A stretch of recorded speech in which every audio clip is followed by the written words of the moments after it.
This is episode 41, Be More Confident and Less Critical of Yourself with Lily.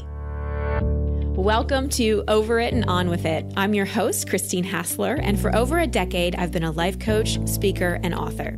Each week, you'll hear me work directly with a caller as I coach them through a goal they want to accomplish or an obstacle they may be facing. I'll provide a blend of practical and spiritual advice, as well as tangible actions you can apply to your own life. Now, let's get on with the episode.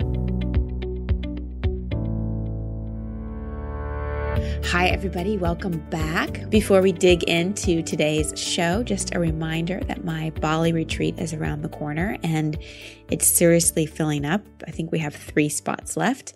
It's September 16th through the 22nd. So email jill@christinehassler.com if you want to learn more. Bali is a super magical place. I've been there for 4 or 5 times and I always have really profound transformation, but also really graceful and sweet transformation. There's something about the energy there and just the overall vibe there that's so joyful and also very, very deep. So it's one of my favorite places to go to do retreat work because you have the depth, but you also have the joy at the same time. So again, email Jill@ChristineHassler if you want to know more about that. Alrighty, so today's theme is one that comes up a lot, which is confidence. And over the years, I've heard from so many people who doubt themselves, are hard on themselves, and think something is wrong with them. Insecurity is so painful, and it also blinds us from the truth of who we are. So how do we become insecure? Well, we're not born that way. It's a feeling based on beliefs we accumulated because people were critical of us, or we felt judged or not enough in some way. And the problem is we live in a world where most people are pretty hard on themselves, which then leaks out to people being hard on other people. People that have snapped at you or criticized you aren't bad people. They're probably just very critical of themselves, and it leaks out. Bottom line, we clean up our insides and we act differently on the outside. And I've taught before that confidence does not necessarily come from doing things. It's more about coming into self-acceptance, from dropping that internal critical voice and truly liking yourself just as you are right now in this very moment, and not thinking you have to be perfect before you can accept yourself. You cannot make your self-love conditional. You're the one person that you need unconditional love from. I've shared before on the show that something that's been a big part of my path is getting over self-criticism. Boy, did I have a nasty inner mean girl, and I was fiercely judgmental of myself. And I have to tell you how liberating self-acceptance truly is. Yes, I still have my moments when that critical voice comes in, and yes, there are sometimes things I want to shift about myself, but for the most part, I've come to a place of accepting who I am. And it's wonderful to get through a day and not be critical of myself, to not think I need to be critical of myself to motivate myself or to be more, better, or different in some way. And the payoffs of this level of self-acceptance are not just for my benefit. It has made me less critical of others, far less judgmental of others. The space I've been able to open in my heart to see myself through eyes of unconditional love enables me to see others that way. This is a very important part of being a coach or any kind of light worker, or quite frankly, just a loving human being. Dropping the critical voice, coming into that level of self-acceptance so that we feel confident, not from our accomplishments or not from roles we play, but just by being who we are. When we're confident about who we are, when we're showing up with our hearts open in that full authenticity, when that voice of the inner critic is silenced by that voice of unconditional love, then our heart is more open to others, and we show up as not only a more confident person, but a more loving person. So as you listen to my call today with Lily, I want you to consider what I just said.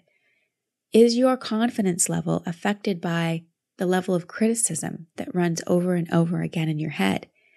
And are you looking something outside of yourself to make you feel confident rather than cleaning up your internal self-talk? Some other questions to consider. Is confidence something you'd like more of? Even if you're at a pretty good level, wouldn't you love a little more? How often do you doubt yourself, or doubt whether you did a job well, or doubt whether people really like you? Wouldn't you love to be free of that doubt? Also, I want to ask you, are you someone, when people ask you how you are, you say, fine, fine, fine? Do you use the word fine a lot? I often say fine is feelings inside, not expressed. And finally, was there or is there someone in your life who's been critical of you? So ponder these questions as we dive into my coaching session with Lily. Hi, Lily. Welcome to the show. How can I help? Hi, Christine. So great to talk to you. I'm really excited to share with you my thoughts and what's been going on. So, I really love listening to the podcast, and you just have some great advice. For me, what's really kind of been on my heart is some of the podcasts you've talked about is just being self-conscious and kind of believing in yourself. Sorry, I'm kind of getting emotional right away. That's okay. It tends to happen. Thank you. Yeah. Some things have kind of come up recently that I really touched a lot of deep feelings and inside of me. So I think I really feel like I have a hard time with believing in myself and having value in myself. And I just kind of want some help with that. Well, first of all, I just so appreciate the emotion that's coming forward, because that's a necessary part of healing this. Because a lot of times we try to be strong and we try to keep it all together, and there's these tender places inside that need attention. So I just want you to know that that's okay. And that's okay that that's coming forward. And it's important, an important part of feeling confident is around self-trust. And an important part of trust is knowing that we have a safe space for our feelings. Because when we suppress and try to keep it all together, there's a part of our consciousness that doesn't fully trust ourselves because we don't allow ourselves full expression. Does that make sense? It does, yeah. Okay. And I'm just wondering, do you have a pattern, or can you relate at all to being someone who says she's fine a lot and likes to, make sure she seems okay to the outside world, but maybe inside it might be a different story? Totally. Okay. So tell me a little bit about that. Well, I think a lot of kind of what I've been feeling is, especially at work, I know I've just struggled with trying to feel confident at work.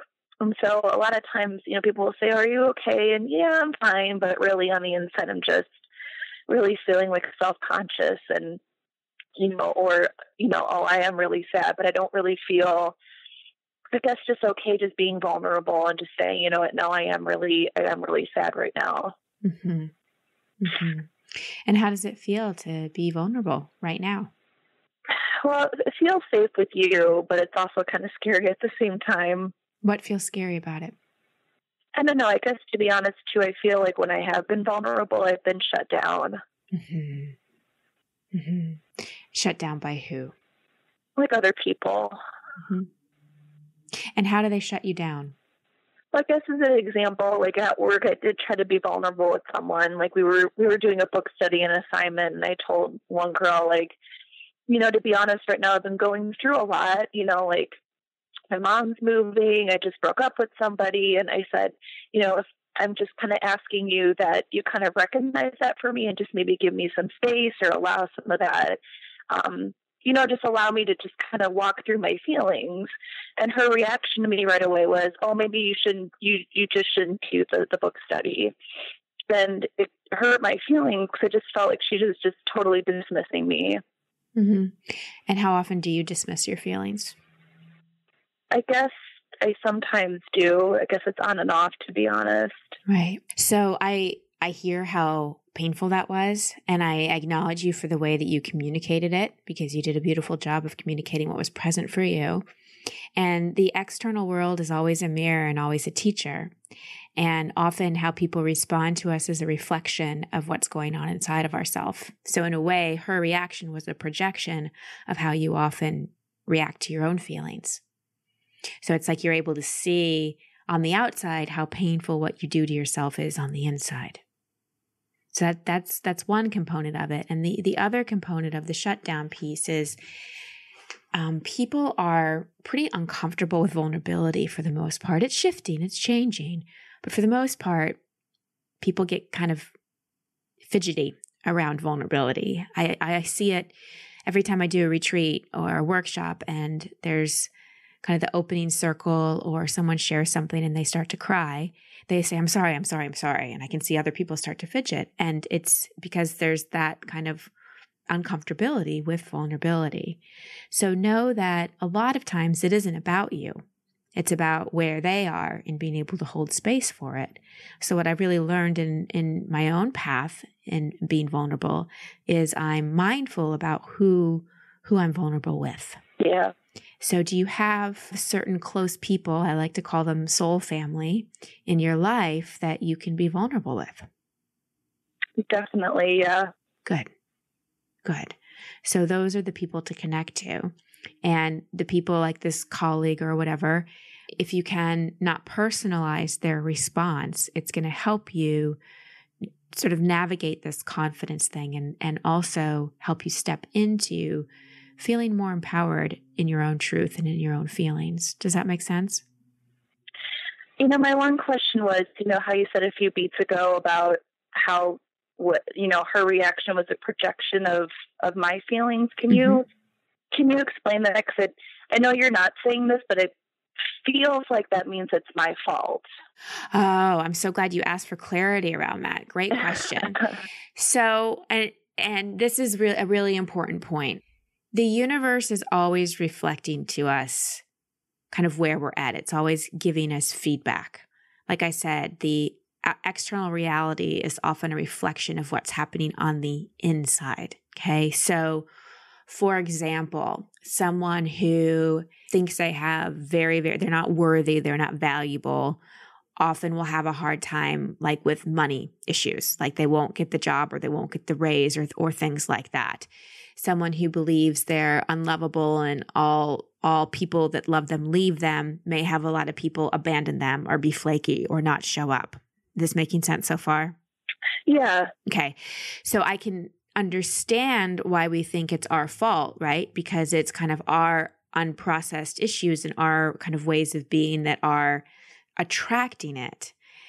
But if we orient to it as our fault, that kind of makes it seem like we're being punished when we're really not. Yeah.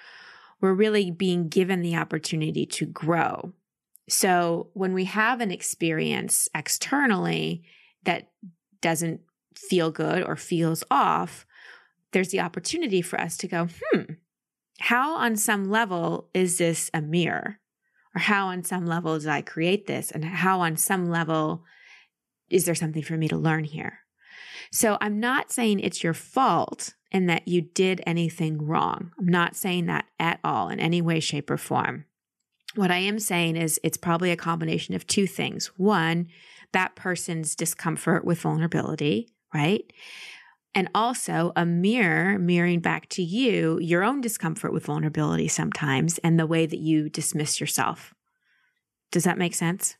Yes. And then, but also, I guess how it makes sense to me is the person that I dated and broke up with, he totally didn't value himself. Like we would be, hanging out and he would say things like, well, I'm fat and, but nobody loves me. And he kept pushing me away.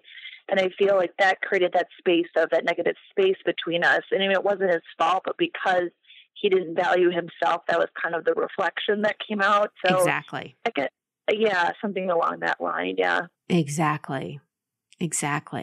Right. And, coming back to your first question about feeling more confident, this is something that you said that you've struggled with. So I'm not surprised that you attracted someone who wasn't very confident. Again, because that's an energetic match. So the good news in all of this is first of all, you didn't do anything wrong. Nothing's your fault. Life is about learning. And the biggest shift, the most powerful shift we can make is from victim and from I did something wrong to student. And to really know that life is just about learning. And as we learn more about ourselves and we shift more in ourselves, we start to attract different kinds of people and different kinds of opportunities. So your question initially is spot on. Like you have a great question. How do I feel more confident? How do I really believe in myself and value myself? You're not asking me, how do I go out and find something to make me feel confident? So that already shows me that you have a lot of insight into what really needs to be the issue you address here. So let's look at that for a moment. What makes you feel not confident? What do you think is wrong or not enough? I think I look at, I think what's not enough is that I'll see that reaction from my colleague and think, well, there's something wrong with me. Like, I don't have any value. Even my principal, like, today was our last day of school, and like, she's retiring, and she said to me, like, well, I'll be watching, like, and I know there's been issues with her and I as far as kind of my job. And so, just that reaction made me think, well, there's something wrong with me. So I think I kind of measure my success on people's reactions. Mm-hmm. And so then I think, well, then I'm not a good employee. I must not be a good therapist. I must not, be doing something right. It must be my fault. Were you criticized a lot growing up? Yeah, I was. Okay. So that's kind of the core issue here. So a lot of times when we're criticized growing up, we tend to be harder on ourselves than anyone else ever can be. Because we're like, all right, if I'm going to get criticized, if it's going to hurt, I'm just going to internalize it. I think I do it a lot too, because I'm trying to protect myself, I think, as well. Mm-hmm. That's the payoff. And protect yourself from what? I think from being hurt. Mm-hmm. So you hurt yourself to protect yourself from being hurt? I think from the outside, yeah. Like, I think, well, if I'm going to be hurt from the outside, I'm going to protect myself. Is it working? Do you feel not hurt? No. I still feel hurt, yeah.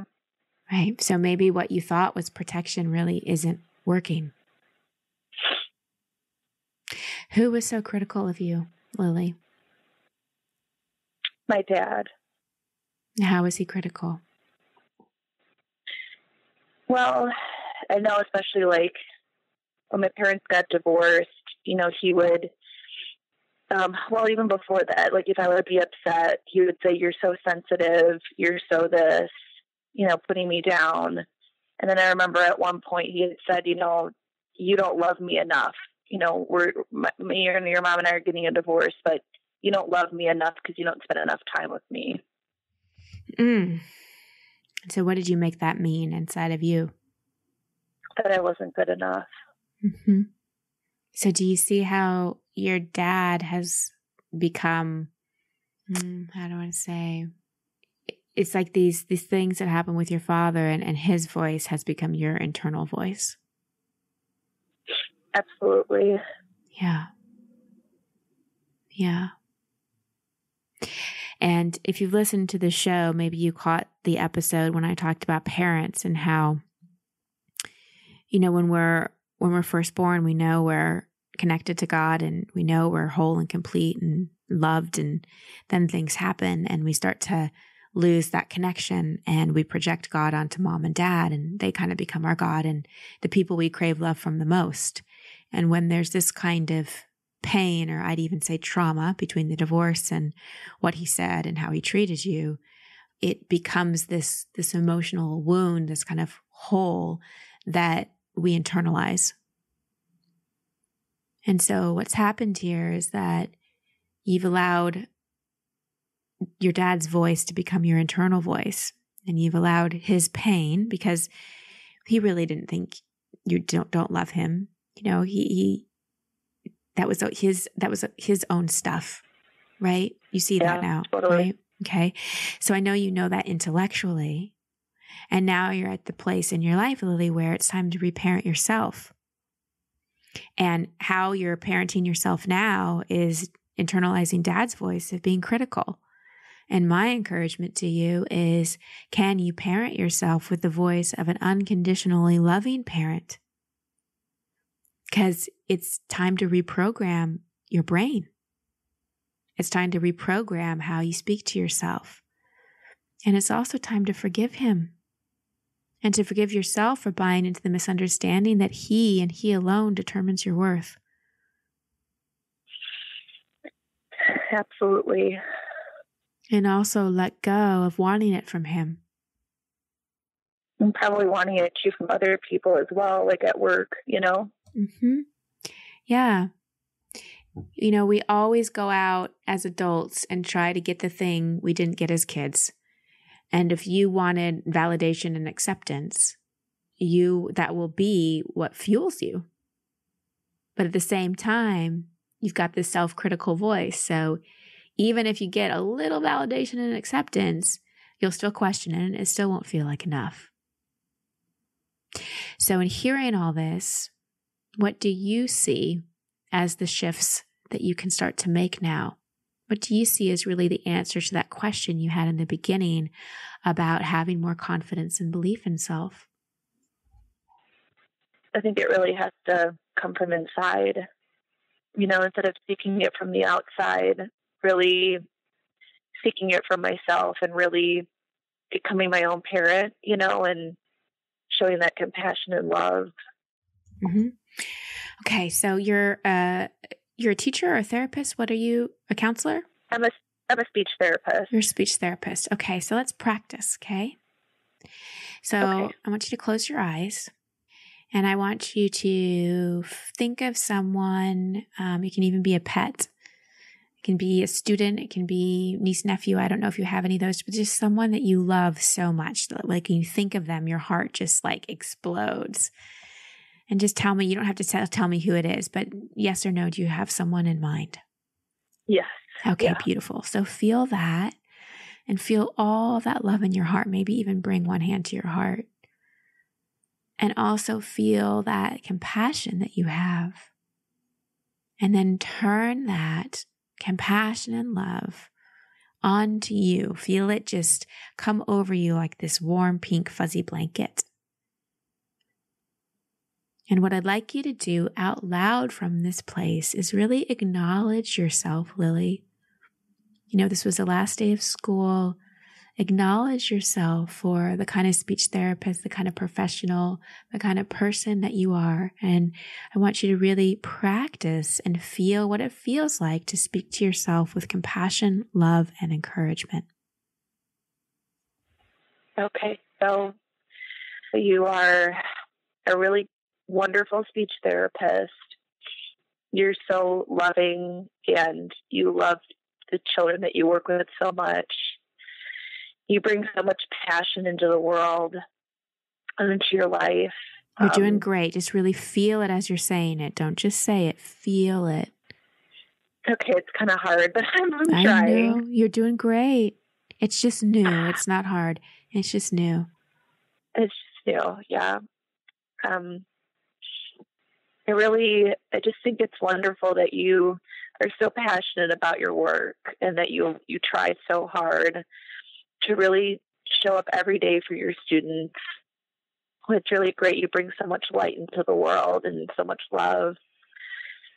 And then all the kids can see that and all of your colleagues can see that. And it's wonderful.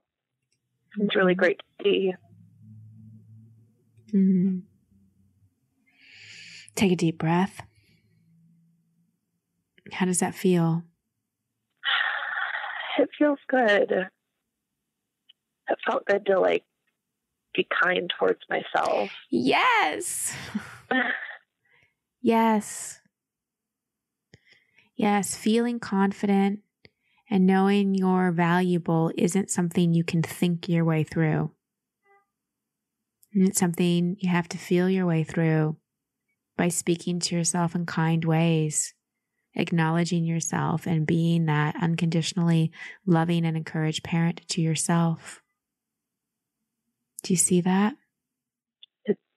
Definitely. I think it's just new, right? So yes, sweetheart. So it's going to take practice again because you had some trauma with the divorce and also like a major person in your life speak critically to you. So there's a lot of, neural nets in your brain that default to that. But I know how important this is to you. And here's what I also know. You've picked a profession that requires a lot of love and a lot of patience and a lot of compassion. I think it's very interesting that you picked a profession where you're teaching people how to speak or speak differently. Right? When what your major growth opportunity here is to speak to yourself differently. So look how wise your soul is, and look how passionate you are about enabling people to speak clearly and feel confident. So if you can do it for others, you can do it for yourself. And again, how wise you are and how intuitive you are to pick this career that has set you up so well to learn how to talk differently to yourself. It shows you how much you want it and actually how close you are to it. So what do you see as your next steps? Definitely practicing the self-kindness. And I would like to do that every day. I don't want to say like, you need to do this, Lily, every day. Like, it's more of like, okay, this is something I'd like to do because I see how much it would benefit me. I think that's definitely a good step in the right direction. 100%. So here's what I'd have you do. Do you have an iPhone or smartphone or something? Yes. There's a little voice memo app on there. You've seen those, yeah? Yes. So I would love for you to, in the morning, after you do a little meditation, to record. It could be a minute or 2 minutes, just at least a minute of you talking nicely to yourself. Like, good morning. I'm so glad I'm here. I love how I'm passionate about my work. I love how I'm kind to people, whatever it may be. Just speaking nicely to yourself, just acknowledging yourself, just validating yourself. Or you can do it at night. And throughout the day, listen to it and make a new one each day. So not only do you record it and practice saying it, but then as you listen to it throughout the day, it will start to reprogram your brain so that your own loving voice becomes louder than the voice of your father's and the voice of that critical person that you internalized. I like that idea. Beautiful. Was this helpful to you? Definitely. I acknowledge Lily's vulnerability and love that she felt safe enough to show emotion so early in the call. It's so important to let those emotions flow, especially for those of you all out there who are so hard on yourself. That level of self-judgment is very, very harsh, and there's part of your psyche and your heart that needs that vulnerability, that needs you to emote and feel. It's so, so deeply healing to let the emotions come through rather than suppressing them with that inner critic saying, you shouldn't be feeling this way, you're weak. So let's break down some things from this call. First, I want to circle back to confidence. So much about building confidence is about what you stop doing rather than what you start doing. Remember, it's not about going out and getting things to make you confident. It's about stopping that voice of the judgment and the internal critic. And then it's really about investigating where that critical voice came from. Remember, you weren't born with it, and giving it back. In Lily's case, it was from her dad. Her dad was very critical of her, would say things like she was too sensitive. And so his critical voice became her internal critical voice. And the other thing that happens, especially with parents who, we want this unconditional love from and who we often source our love from when we're children, is we pair up criticism with love. So if one of her primary caregivers who's supposed to love her criticize her a lot, then all of a sudden those two things are hooked up. And she thinks the way to take care of herself or even to get love is to criticize herself. And we know her dad was doing the best he could at the time. He probably was very hard on himself on the inside. And maybe he thought being critical of her would protect her in some way, just like he thought maybe it was protecting him. But often the very things we think are protecting us are actually not. They're the things that are causing us the most suffering. I also want to further explain projection because it was something Lily was a little confused on, which is understandable. This life stuff can be a mind boggle. She shared about the situation with her coworker, where she tried to explain where she was in her life and she felt dismissed.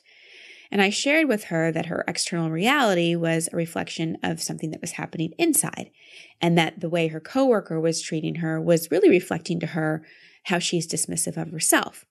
And she got a little confused because she thought it was her fault and she attracted this person dismissing her, and it doesn't really necessarily work like that.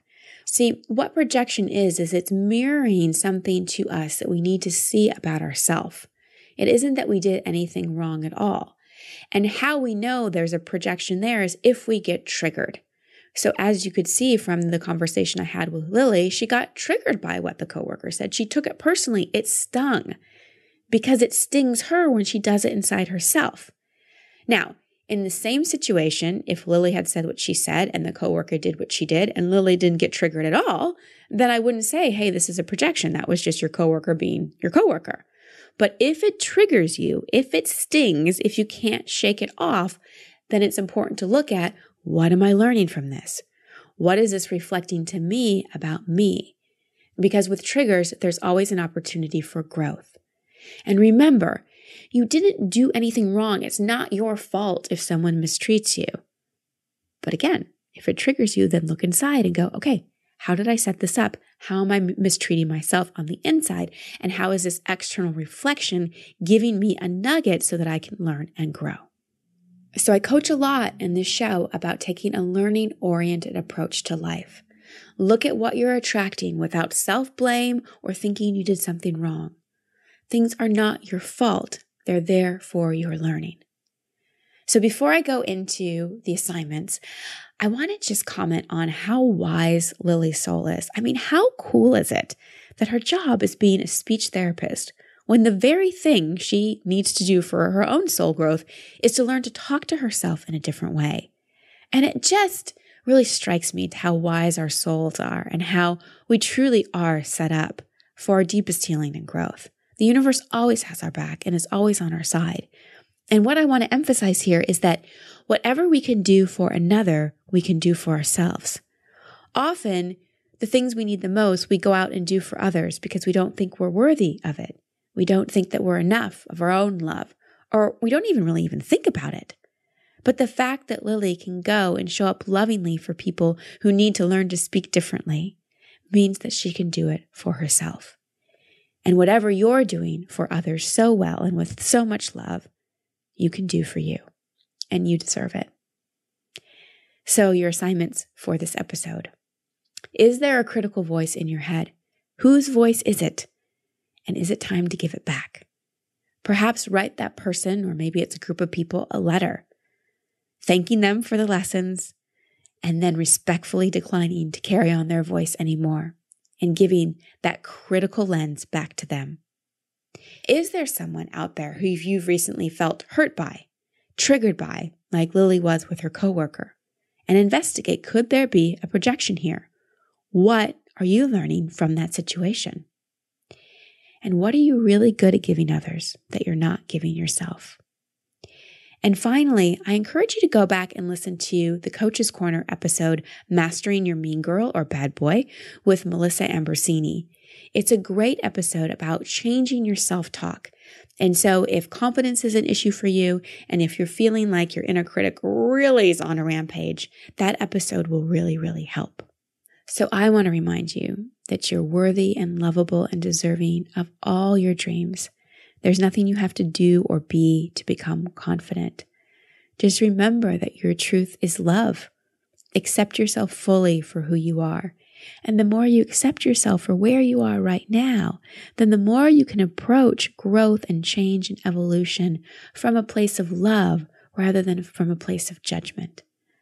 Sending you so much love and many blessings. Until next week. Thank you for listening to Over It and On With It. I love hearing from you, so please post your comments or questions at christinehassler.com/podcast. That's also the place you can sign up to receive coaching from me in an upcoming episode. And if you love this show, please share it and subscribe in iTunes. You can find all my social media handles and sign up to be part of my community at christinehassler.com. Until next week, here's to getting over it and on with it. Much love and many blessings.